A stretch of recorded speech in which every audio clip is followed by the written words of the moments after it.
We are on the banks of the Brazos River here at McLean Stadium as we are gearing up for an 11 a.m. kickoff between the Baylor Bears and the Samford Bulldogs. You're listening to Baylor Football Pregame Show here on the Baylor Lariat Radio. Hi, everyone, and I hope y'all are doing well. I'm Jeffrey Cohen here alongside me, Dylan Fink, in his Baylor Lariat Radio debut. And along with us, we have a very special guest as well. We have host of the Don't Feed the Bears podcast and the Baylor Lariat sports editor, Mr. Jackson Posey. Thank you for joining us today. Absolutely. Thanks for having me. And so we've got kind of a tune-up game coming into today. Baylor coming off a massive win, their first ranked win in over 3 years in that two-overtime thriller in Dallas, beating SMU 48-45. Obviously, all the talk that's been going on with Baylor football, it's been Sawyer Robertson. Jackson, I'll start with you. What have you liked so much about Sawyer Robertson so far to start this season?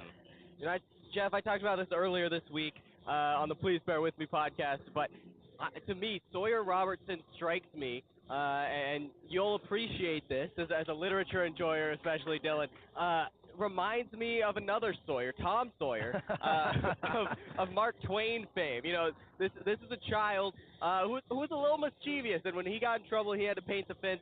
He tricked all of his friends into not only painting the fence for him, but into paying him for the right to paint the fence for him. He took some lemons and made fire lemonade out of them. And I look at Sawyer Robertson, he takes what he's given, and he's been maximizing that talent in a way that I don't think you've seen here at the quarterback position in Waco for quite a while. Yeah, for sure. I mean, and he's been lighting up these first two games. 859 yards, 7 touchdowns, 0 interceptions. And, I mean, the thing is, on the not-so-good side is that he's kind of having to carry this team, right? And the defense hasn't been what they were expected to be. Like last year when Dave Aranda started play calling, didn't do very well, but they brought in a lot of transfers and they were expecting, to add more firepower, but just hasn't kind of turned out the way they were expecting. But today's the tune-up game. Dylan, what do you think Baylor's defense needs to do to kind of get back on track? I don't think that Dave's play calling is a miss right now. I think what we need is their players need to be in the same spot. They need to find where to be. They need to be ready to give the 100% that their coaches are asking of them. And so I think that Dave is the defensive mastermind he's advertised as. I think he's prepared to defend against these great options that Baylor is facing this year. But I think it's time for the players to understand and learn where they need to be. So less coaching a miss and more players need to step up and play their role. So do you have any guy in particular that you have in mind that should step up today? I think today Devin Bobby needs to prove himself as the leader of the defense. The past couple of years, we've had one guy that's kind of been the face of leading that squad. Last year is Matt Jones. We saw in the past is Siaka Ika. I think today Devin Bobby needs to assert himself early in the season as being the person who is going to lead this team on defense. He has 14 tackles through 2 games, hasn't recorded an interception or pass breakup yet. But yeah, as you said, I'm also looking a lot to that defense. How much can they tune up, right? Getting in the right spots, making those tackles. One guy I really liked these first 2 games is Jacob Redding, free safety. This guy, he hasn't missed tackles. He had that crazy interception after the kind of crazy, what might have been a punt returner interference turn, block in the back. But, they need those difference makers. Jackson, where else are you kind of looking to on this team as a whole that needs to kind of fine-tune some things against Samford? Yeah, the biggest thing to me is what is Baylor able to do in the run game? You look at these past couple games, particularly against Auburn, and there's just been absolutely no ability to stop the run. That's a problem for a team that spent a lot of its time and effort and recruiting power this offseason in the trenches, in the front 7, and it just feels like people are not consistently shooting gaps. People are not consistently filling the holes that they're needing to. And Dave Aranda talked about this after the Auburn game. He says, hey, my position group has been struggling with the firing at the gaps, and everybody's been struggling with the tackling. That's something we need to work on. And I think you saw marginal improvement in that area against SMU. The problem is, and you see this in, say, USC football, right, where, okay, we want to protect the offense, so we're not really going to go full out defensively in the spring and in the summer. We're not going to go full hard tackling, and because of that, the defense just really struggles to consistently wrap up and bring people down, and even to initiate that contact. I think you've seen that a little bit with Baylor this fall, And that's not necessarily correctable midseason. You can improve it, but if that's the point that you're coming from, which is what it looked like against Auburn, then this Samford game needs to be a game where you show we can initiate contact, we can start this. The game starts with us here on the defense. Yeah, absolutely. And I know in that post-game press conference after the Auburn loss, Dave Aranda had talked so much about how his team needs to tackle, they need to execute, and how that next week of practice heading into SMU, that was going to be their main focus, was making sure to get those tackles. That was a huge issue, was this open field tackling against Auburn. And I think even though score sheet doesn't look pretty on defense, you give up 45 points, but again, against a really good SMU offense led by Kevin Jennings, I think today, as you said, I think they need to push the narrative. It's their battle to win, right? They can't let Samford give it to them or let Samford take advantage of anything else. I think, yeah, you just need to be able to attack and be the first one to attack. But then on the offensive side, started talking about Sawyer Robertson, the pass game. That's been the bright spot. Running-wise, Auburn wasn't very pretty. Bryson Washington only around 50 yards. But against SMU, started off rough, but then it kind of shifted throughout the game. They got a little bit better. I know, what was it? Caden Saraki was talking about that during the players' press conference on Tuesday. Jackson, I just wanted to hear, what do you think they need to do for that run game? Get Bryson Washington to get some of that momentum he had last year. On offense or on defense? On offense. On offense.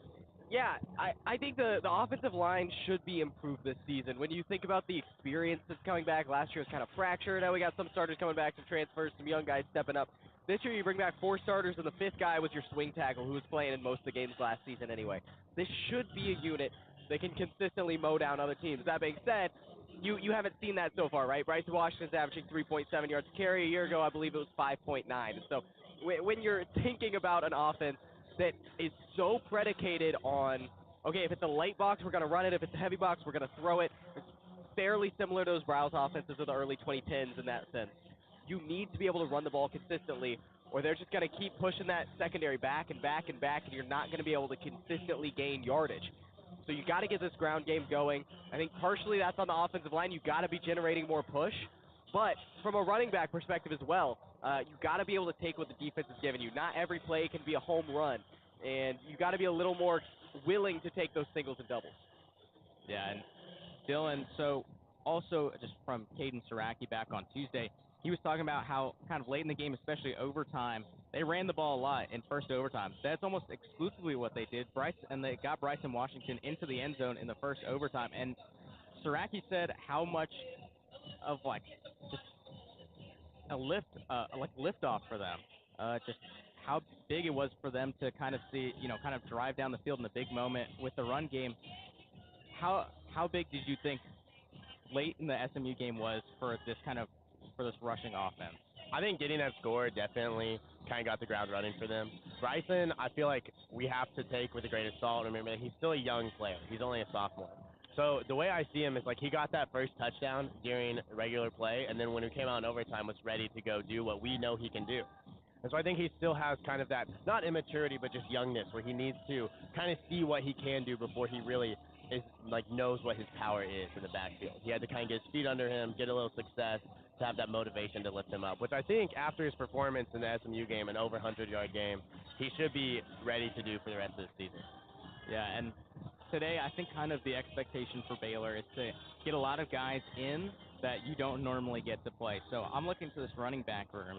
Bryson Washington obviously getting a significant amount of the carries, but then you got Caden Knighton, a freshman, Michael Turner, a freshman, and even Joseph Dodds. What do y'all want to see from those 3 guys just this game? Caden Knighton's really only been the other running back to get any production. So what do you want to see from him and the other 2 guys that haven't had any playing time yet?